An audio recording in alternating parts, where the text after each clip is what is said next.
당신 정말로 내가 모를 거라고 생각했어? 26년이야. 자그마치 26년을 나를 기만하고 내 집에서 주인 행세를 했어. 그 뻔뻔한 가면 뒤에 숨겨진 추악한 얼굴을 내가 언제까지고 모를 줄 알았나? 박진석의 목소리는 고함을 치는 것보다 훨씬 더 공포스러웠습니다. 그것은 마치 깊은 심해에서 끌어올린 듯한 차갑고 무거운 저음이었습니다. 거대한 서재의 공기가 순식간에 얼어붙었고 그 압도적인 분위기에 눌려 고성희는 숨조차 제대로 쉴 수 없었습니다. 눈앞에 선 남편 박진석은 어제 그 자상했던 사람이 아니었습니다. 그는 마치 먹잇감을 앞에 둔 맹수처럼 서늘한 살기를 띠고 있었습니다. 여보, 그게 아니에요. 제발 내 말 좀 들어줘요. 오해예요. 누군가 나를 모함하는 거예요. 당신을 사랑한 건 진심이었어요. 아이 문제만 제외하면 나는 당신에게 거짓말한 적 없어요. 고성희는 바들바들 떨리는 손을 뻗어 박진석의 옷자락을 잡으려 했습니다. 하지만 박진석은 더러운 오물이 묻은 것을 털어내듯 거칠게 그녀의 손을 쳐냈습니다. 그 힘에 밀려 고성희는 바닥에 털썩 주저앉고 말았습니다. 사랑. 지금 그 입으로 사랑을 노네? 박진석이 기가 차다는 듯 헛웃음을 터뜨리며 의자에서 일어났습니다. 그가 한 걸음씩 다가올 때마다 고성희는 엉덩이로 바닥을 밀며 뒷걸음질 쳤습니다. 등 뒤로 서늘한 벽이 닿았을 때 그녀는 자신이 더 이상 물러설 곳이 없음을 깨달았습니다. 살아있는 멀쩡한 딸을 죽었다고 허위 사망 신고를 하고 그 아이가 성인이 되자 몰래 찾아가서 간을 이식받게 만든 게 당신식의 사랑인가? 제배. 아파 낳은 자식을 도구처럼 쓰고 버리는 그 끔찍한 이기심을 사랑이라고 포장하지 마. 역겨우니까. 박진석은 책상 위에 놓여있던 두툼한 서류 뭉치를 집어들었습니다. 그리고 그것을 고성희의 얼굴을 향해 힘껏 던졌습니다. 종이들이 날카로운 비명처럼 공중에서 흩날리며 고성희의 머리와 어깨 위로 쏟아져 내렸습니다. 고성희는 본능적으로 눈을 질끈 감았다가 떴습니다. 발치에 떨어진 서류들은 고성희가 그토록 숨기고 싶었던 비밀들이었습니다. 그녀가 비밀리에 관리하던 차명 계좌 내역, 지은호의 위조된 사망신고서, 사본, 그리고 최근 지은호에게 접근해 협박했던 녹취록이 담긴 USB까지 모든 것이 발가벗겨진 채 그곳에 있었습니다. 이게 어떻게? 고성희의 입술이 파르르 떨렸습니다. 완벽하다고 믿었습니다. 지금까지 쌓아 올린 철옹성 같은 거짓말이었습니다. 하지만 그 성은 모래성처럼 허무하게 무너져 내리고 있었습니다. 당신 명의로 된 모든 것은 이미 압류 신청 들어갔어. 당신이 타고 다니던 외제차, 몸에 두른 보석, 옷장 가득한 명품 옷가지 하나까지 내 돈으로 산 건 단 하나도 가져갈 수 없어. 당신은 빈털터리로 왔으니 빈털터리로 나가는 게 맞아. 여보, 이러지 마요. 제발요. 나갈 곳도 없어요. 수년간을 함께 살았잖아요. 우리가 함께한 세월이 얼만데 어떻게 하루아침에 이렇게 내칠 수가 있어요? 영나를 봐서라도 우리 영나 엄마잖아요, 내가. 고성희는 박진석의 바짓가랑이를 부여잡고 매달렸습니다. 자존심 따위는 중요하지 않았습니다. 이 화려한 성에서 쫓겨나면 마주해야 할 비참한 현실이 죽기보다 더 두려웠기 때문입니다. 그녀에게 박진석의 아내라는 타이틀은 생명과도 같았습니다. 하지만 박진석은 경멸에 찬 눈빛으로 고성희를 내려다보았습니다. 내 몸에 손대지 마. 소름 끼치니까. 당신은 이제 내 아내가 아니야. 내 인생을 갉아먹은 기생충이고 사기꾼일 뿐이지. 지금 당장 나가. 경비원들 불러서 짐짝처럼 끌어내기 전에 제 발로 걸어나가. 이건 내가 베푸는 마지막 잡이야. 박진석은 뒤도 돌아보지 않고 서재를 나갔습니다. 쾅 하고 닫히는 문소리가 고성희의 심장을 강타했습니다. 닫힌 문 너머로 박진석의 발자국 소리가 멀어질 때마다 고성희의 세상은 쿵쿵거리며 나락으로 추락했습니다. 고성희는 떨리는 손으로 바닥을 짚고 일어났습니다. 다리가 후들거려 제대로 서 있을 수조차 없었지만 여기서 주저앉아 있을 수만은 없었습니다. 고성희는 비틀거리는 걸음으로 드레스룸으로 향했습니다. 수백 벌의 명품 옷들과 구두가 화려한 조명 아래 빛나고 있었습니다. 하지만 그 중에서 그녀가 챙길 수 있는 것은 아무것도 없었습니다. 박진석의 말대로 모든 소유권은 그에게 있었습니다. 고성희는 구석에 처박혀 먼지가 쌓인 낡은 여행용 캐리어 하나를 꺼냈습니다. 결혼 전 아무것도 가진 것 없던 시절에 썼던 그 가방이었습니다. 그녀는 눈에 보이는 대로 몇 가지 생필품과 자신이 결혼 전부터 가지고 있던 낡은 코트 하나만을 챙겨 넣었습니다. 손이 덜덜 떨려 지퍼조차 제대로 잠그기 힘들었습니다. 현관문을 나서는 순간 초겨울의 매섭고 차가운 밤 공기가 고성희의 뺨을 때렸습니다. 대문 밖에는 이미 택시 한 대가 시동을 켠 채 대기하고 있었습니다. 박진석이 부른 것이 분명했습니다. 그것은 배려가 아니라 그녀를 자신의 시야에서 1분 1초라도 빨리 치워버리겠다는 냉혹한 의지였습니다. 고성희는 쫓겨나듯 택시에 올라탔습니다. 택시는 도심의 화려한 네온사인 사이를 빠르게 달렸습니다. 창밖으로 스쳐 지나가는 풍경들이 너무나도 낯설게 느껴졌습니다.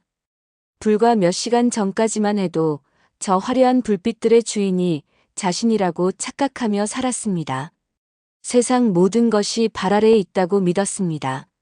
하지만 이제 고성희는 그 불빛 어디에도 속하지 못한 철저한 이방인이 되어버렸습니다.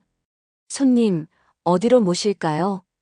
택시 기사의 건조한 질문에 고성희는 한참 동안 대답하지 못했습니다. 머릿속이 하얗게 비어버린 듯 했습니다. 갈 곳이 없었습니다. 친정도 이미 연을 끊은 지 오래였고 그녀의 부와 명예만을 보고 모여들었던 가짜 친구들은 그녀의 추락을 비웃을 것이 뻔했습니다. 제일 저렴한 호텔로 가주세요. 고성희의 목소리는 기어들어갈 듯 작았습니다. 도착한 곳은 도심 외곽의 유흥가 뒷골목에 위치한 허름한 비즈니스 호텔이었습니다. 로비는 어두침침했고 퀴퀴한 곰팡이 냄새와 담배 냄새가 섞여 코를 찔렀습니다. 고성희는 카운터 직원에게 떨리는 손으로 신용카드를 내밀었습니다. 직원은 귀찮다는 듯한 표정으로 카드를 받아 단말기에 꽂았습니다.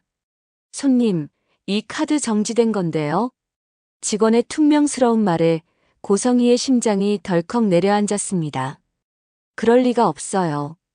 다시 한번 해보세요. 한도 넉넉한 카드예요. 몇 번을 긁어도 똑같습니다. 도난 분실 신고 아니면 거래 정지예요. 다른 카드 없으세요? 고성희는 지갑을 열어 안에 있는 모든 카드를 꺼내 내밀었습니다. 하지만 결과는 모두 같았습니다. 박진석은 철저했습니다. 그녀가 숨 쉴 구멍조차 남겨두지 않고 모든 경제적 수단을 차단해버린 것입니다.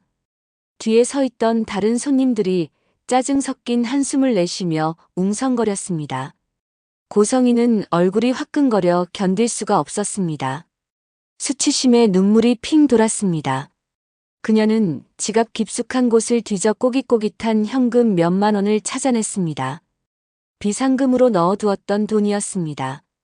이걸로 계산할게요. 배정받은 방은 비좁고 누추하기 짝이 없었습니다. 침대 시트에는 알 수 없는 얼룩이 묻어 있었고 욕실에서는 하수구 냄새가 올라왔습니다. 고성희는 침대 끝에 힘없이 걸터 앉았습니다. 화려했던 펜트하우스의 침실이 환영처럼 눈앞에 아른거렸습니다. 최고급 거위털 이불의 포근한 감촉, 은은한 간접 조명, 방 안을 가득 채우던 고급 디퓨저의 향기. 그 모든 것이 신기루처럼 사라졌습니다. 이게 현실일 리 없어. 꿈이야. 지독한 악몽이야. 눈을 뜨면 다시 내 침대일 거야. 고성희는 머리를 감싸 쥐고 중얼거렸습니다. 하지만 텅 빈 위장에서 들리는 꼬르륵 소리가 이것이 지독한 현실임을 잔인하게 일깨워 주었습니다. 그녀는 마지막 희망을 걸고 휴대폰을 꺼내 딸 박영나의 번호를 눌렀습니다. 신호음이 길게 이어졌지만 박영나는 받지 않았습니다. 몇 번을 다시 걸고 나서야 신경질적인 박영나의 목소리가 들렸습니다. 엄마, 지금 전화하지 말라고 했잖아. 아빠가 알면 나까지 쫓겨난단 말이야. 눈치도 없어. 박영나의 목소리는 걱정이 아닌 짜증과 공포로 가득 차 있었습니다. 하지만 고성이는 딸의 그런 태도조차 따질 여유가 없었습니다. 영나야, 엄마 지금 돈이 한 푼도 없어. 카드도 다 막혔고 당장 밥 사 먹을 돈도 없다. 내가 좀 도와줘야겠다. 아빠 몰래 현금 좀 융통해 줄 수 없니? 엄마가 나중에 꼭 갚을게. 돈. 엄마 지금 그 상황에서 돈 타령이야? 진짜 제정신이야? 아빠가 내 계좌까지 감시하고 있다고. 나도 지금 숨죽이고 살고 있는데 엄마까지 왜 이래? 엄마 때문에 우리 집안이 풍비박산 났는데 나한테 미안하지도 않아? 박영나의 독설이 고성희의 가슴에 비수처럼 꽂혔습니다.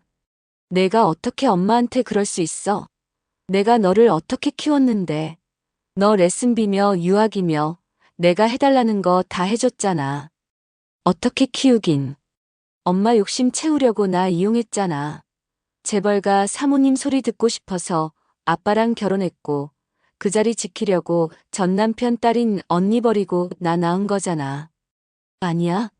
엄마의 그 더러운 과거 때문에 내 인생까지 망가지게 생겼다고 지금. 영나야. 다신 전화하지 마. 나 엄마 딸 안 할 거니까. 전화가 끊어졌습니다. 뚜뚜뚜 하는 기계음만이 고성희의 귓가에 맴돌았습니다. 고성희는 허탈감에 휴대폰을 바닥에 던져버렸습니다. 액정이 산산조각 났습니다. 그 깨진 유리 조각들이 마치 갈갈이 찢겨나간 자신의 인생 같았습니다. 그녀는 어두운 방 안에서 무릎을 끌어안고 소리 죽여 울었습니다. 다음 날 고성희는 지은호의 회사 근처를 서성였습니다. 며칠을 굶다시피 기다린 끝에 퇴근하는 지은호를 발견했습니다. 지은호는 동료들과 웃으며 걸어 나오고 있었습니다. 그 환한 미소가 고성희의 가슴을 후벼 팠습니다. 엄마 없이도, 아니 엄마라는 존재가 없어서 더 밝고 건강하게 자란 듯한 모습이었습니다.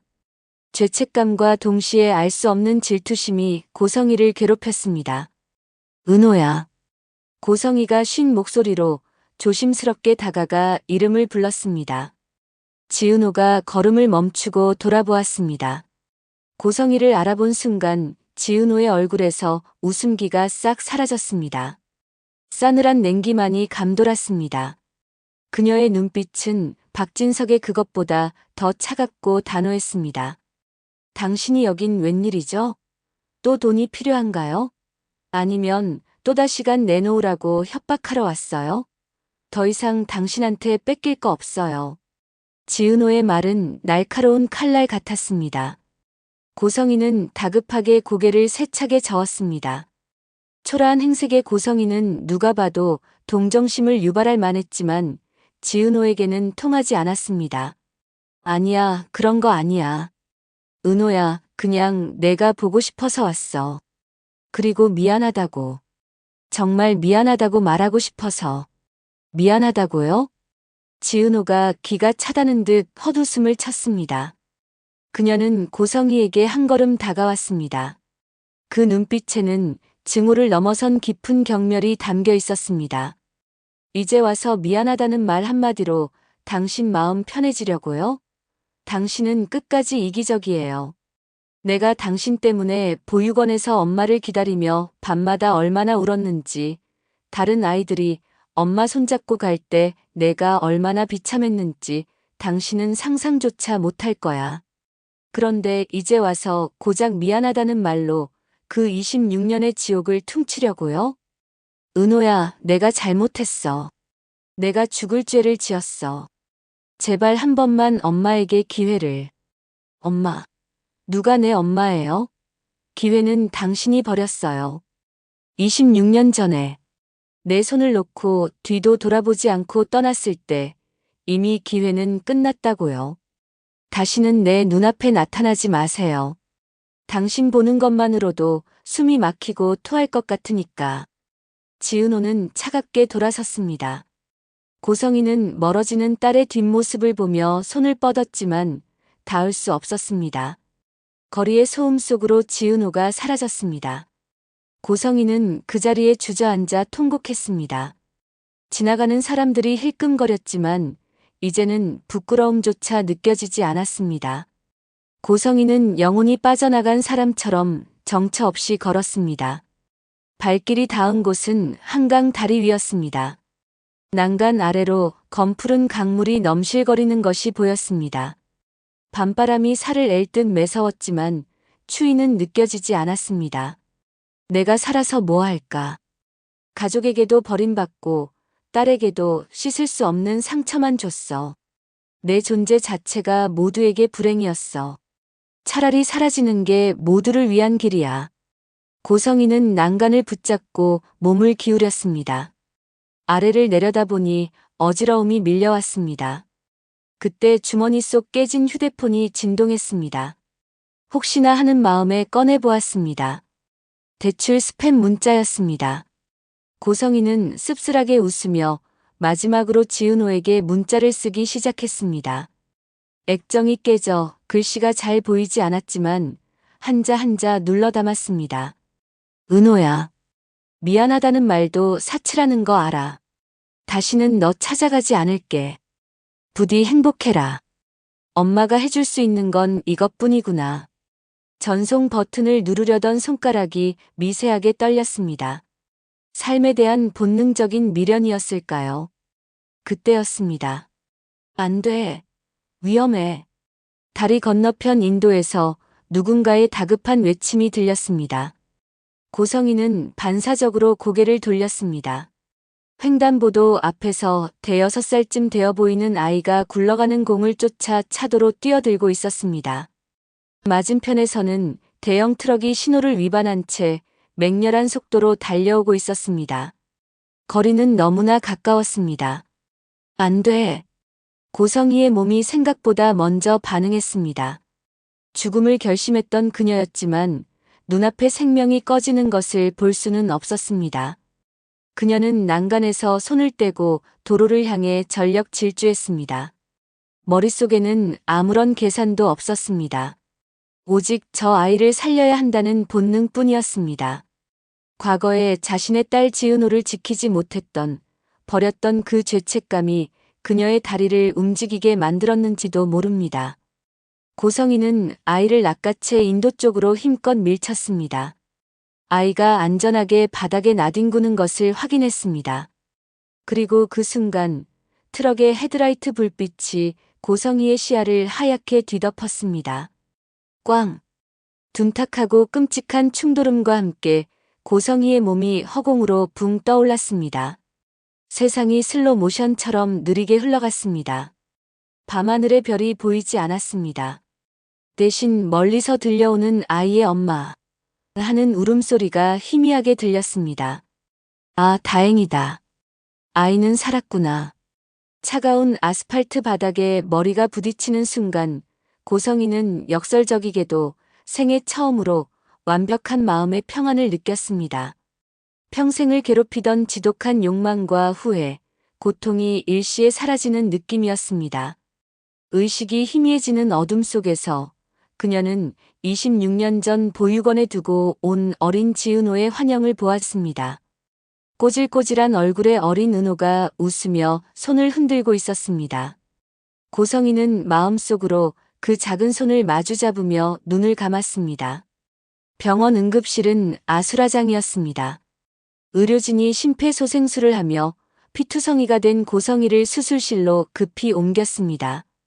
연락을 받고 달려온 박영란은 하얗게 질린 얼굴로 수술실 앞을 서성였습니다.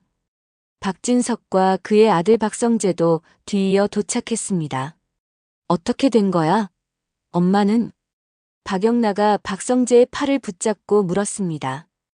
그녀의 눈에는 눈물이 고여 있었지만 그것은 슬픔이라기보다는 앞으로 닥칠 상황에 대한 두려움에 가까웠습니다. 아직 수술 중이야. 상태가 많이 안 좋대. 뇌출혈이 너무 심해서. 박성재의 말에 박영란은 바닥에 주저앉아 오열했습니다. 박진석은 굳게 담은 입술로 수술실 불빛만을 노려보았습니다. 그 역시 복잡한 심경이었습니다. 증오했던 아내였고 법적으로 남남이 되기 직전이었지만 이런 식의 비극적인 결말을 바란 것은 아니었습니다. 몇 시간 뒤 수술실 문이 열리고 지친 기색의 의사가 나왔습니다. 가족분들 되십니까? 네, 저희 어머니 상태는 어떻습니까? 살 수 있는 겁니까? 박성재가 다급하게 물었습니다. 의사는 무겁게 고개를 저으며 한숨을 내쉬었습니다. 마음의 준비를 하셔야 할 것 같습니다. 충격으로 인한 뇌 손상이 너무 심각해서 사실상 뇌사 상태입니다. 자가 호흡도 불가능하여 현재 생명 유지 장치에 의존하고 있습니다. 기적을 바라는 것 외에는 방법이 없습니다. 가족들은 충격의 말을 잇지 못했습니다. 의사는 잠시 머뭇거리다 품에서 서류 한 장을 꺼내며 말을 이었습니다. 그리고 환자분 소지품을 확인하던 중 지갑에서 장기 기증 등록증이 발견되었습니다. 전산 조회 결과 아주 오래전 20대 때 등록하셨더군요. 혹시 가족분들은 이 사실을 알고 계셨습니까? 장기 기증이요? 엄마가요? 그럴 리가 없어요. 엄마는 자기 몸 끔찍하게 챙기는 사람이라고요. 박영나가 믿기지 않는다는 표정을 지으며 소리쳤습니다. 그때 박진석이 나지막하게 입을 열었습니다. 그의 눈빛이 흔들리고 있었습니다. 결혼 전에 아주 오래전에 봉사활동 다니면서 덜컥 등록했다고 들은 적 있어. 술에 취해 지나가듯 했던 말이라 까맣게 잊고 있었는데 그걸 아직도 지갑에 가지고 다녔다니. 의사는 조심스럽게 가족들을 바라보며 물었습니다. 환자분의 뇌사가 최종 확정되면 장기 기증 절차를 진행할 수 있습니다. 본인의 서약이 있었더라도 가족분들의 최종 동의가 필요합니다. 어떻게 하시겠습니까? 무거운 침묵이 흘렀습니다. 박진석은 눈을 감고 생각에 잠겼습니다. 평생을 욕심과 허영으로 점철된 삶을 살았던 여자였습니다. 자기 딸의 간을 뺏으려 했던 비정한 엄마였습니다. 하지만 마지막 순간에 자신의 목숨을 던져 아이를 구했습니다. 그리고 가장 순수했던 시절에 했던 약속이 지금 그녀의 품에 남아 있었습니다. 그것이 그녀가 남긴 유일한 진심이었을지도 모릅니다. 진행해 주십시오. 그게 그 사람의 마지막 속죄이자 뜻일 겁니다. 박진석의 결정에 박영나와 박성재도 묵묵히 고개를 끄덕였습니다. 그 시각 같은 병원 6층 심장내과 병동에서는 이 지역의 상태가 급격히 나빠지고 있었습니다. 심장 이식만을 기다리며 힘겹게 버텨왔지만 이제는 한계에 다다르고 있었습니다. 그의 호흡은 거칠어졌고 모니터의 바이탈 사인은 불안정하게 요동쳤습니다. 지여가 조금만 더 버텨. 제발 하느님 제발요. 어머니 김다정이 이지역의 차가운 손을 잡고 눈물을 흘렸습니다. 그때 장기이식 코디네이터가 상기된 얼굴로 급하게 병실로 들어왔습니다. 기적 같은 일이 일어났습니다. 방금 뇌사 판정을 받은 분 중에 조직과 혈액형이 완벽하게 일치하는 심장이 나왔습니다. 상태가 급하니 지금 바로 이식 수술 준비하셔야 합니다. 가족들은 환호성을 질렀습니다. 절망의 끝에서 찾아온 한 줄기 빛이었습니다. 하지만 그 기쁨도 잠시, 우연히 간호사들의 대화를 듣게 된 박성재가 병실로 찾아와 충격적인 사실을 알렸습니다.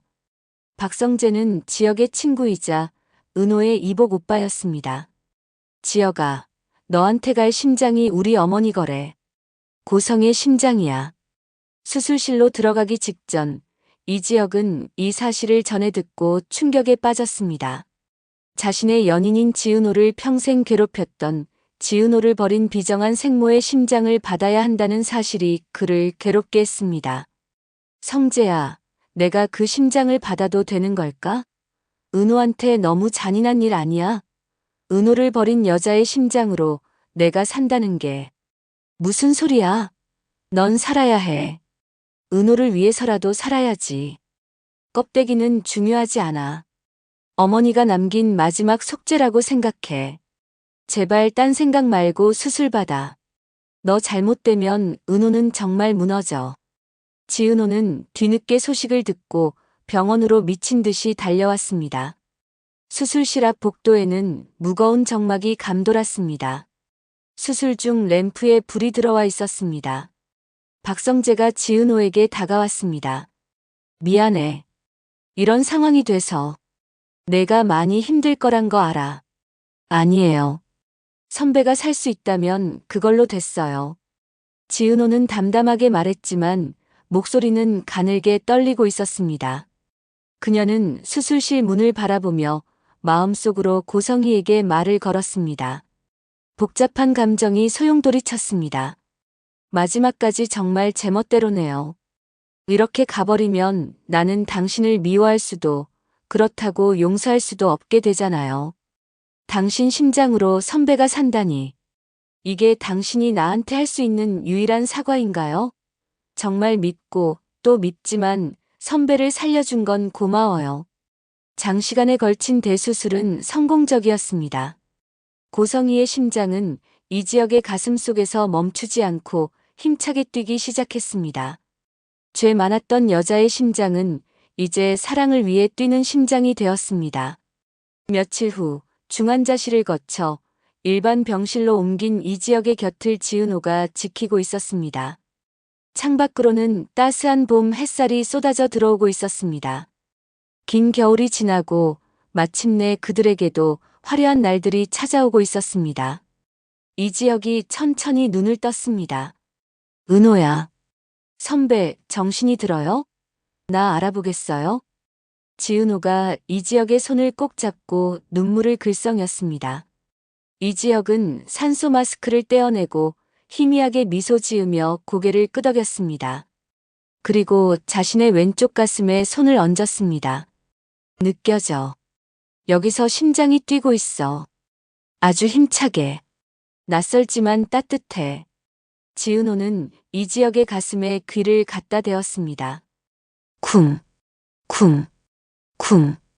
규칙적이고 강한 박동 소리가 들렸습니다.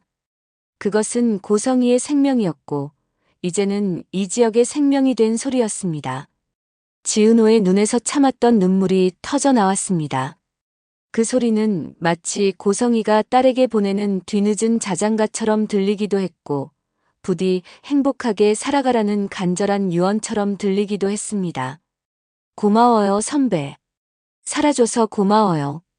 은호야, 우리 행복하게 살자. 이 심장이 멈추는 날까지 너만 사랑하면서 살게. 내 어머니 목까지 내가 너 아껴줄게. 두 사람은 서로를 부서질 듯 끌어안았습니다. 고성희의 비틀린 욕망은 비극으로 끝났지만 그녀가 남긴 심장은 사랑하는 딸의 연인을 살리고 새로운 희망을 싹 틔웠습니다. 죽음이 끝이 아니라 또 다른 생명의 시작이 된 것입니다. 이것이 운명이 주는 아이러니이자 생명의 신비였습니다. 고성희의 비극적인 최후와 그녀의 심장을 통해 새로운 삶을 얻게 된 이지혁 그리고 그 모든 과정을 지켜보며 복잡한 감정을 정리하고 미래로 나아가는 지은호의 모습. 이제 그들 앞에는 눈물 대신 웃음만이 가득한 날들이 기다리고 있을 것입니다. 오늘의 이야기는 여기까지입니다. 고성희의 마지막 선택과 남겨진 사람들의 이야기가 여러분께 깊은 울림을 주었기를 바랍니다. 구독과 좋아요는 사랑입니다. 영상 제작에 큰 힘이 됩니다. 감사합니다.